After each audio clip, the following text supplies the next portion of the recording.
Okay, Assalamualaikum warahmatullahi wabarakatuh dan salam sejahtera, selamat tengah hari pada semua yang datang. Okay, so hari ni daripada Mempaga 1, 2, 3 kan?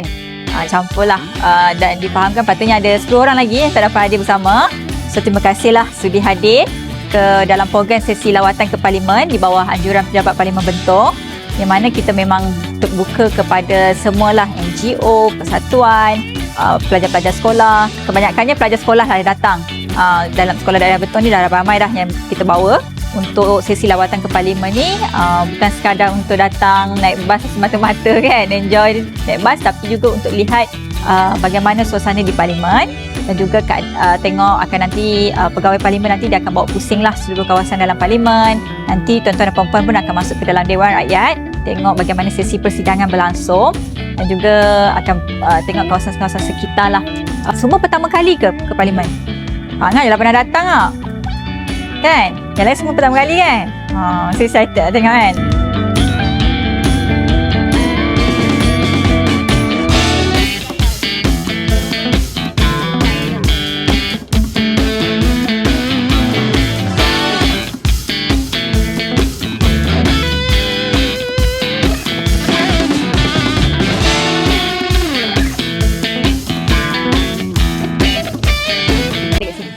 Pejabat Menteri. So mungkin mesyuarat pun ada lah, sebab tu kat sini saya buat sikit. Ramailah pegawai-pegawai kerajaan yang akan datang meeting. Tanti KTN. Faham. Comelnya. Masuk. Bagi nampak. Okey. Jom.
Bismillahirrahmanirrahim. Assalamualaikum warahmatullahi wabarakatuh.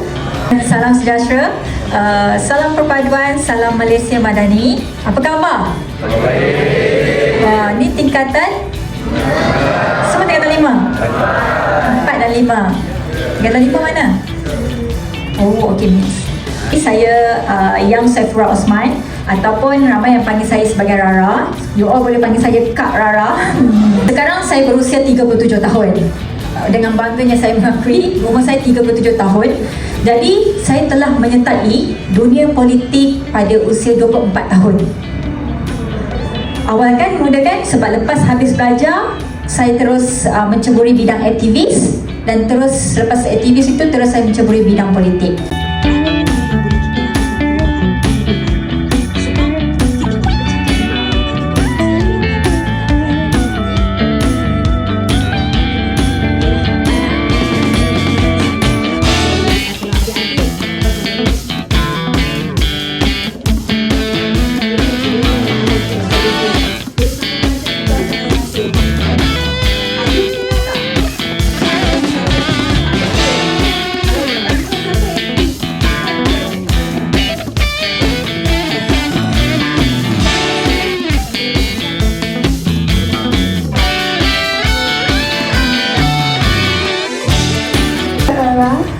Nama saya Lin Jasmine.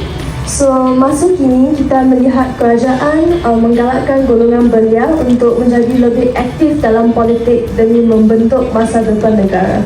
Namun begitu, ramai belia masih berasa kurang yakin kerana merasakan landscape politik semasa di Malaysia masih belum sepenuhnya terbuka untuk menerima pandangan dan cadangan golongan muda.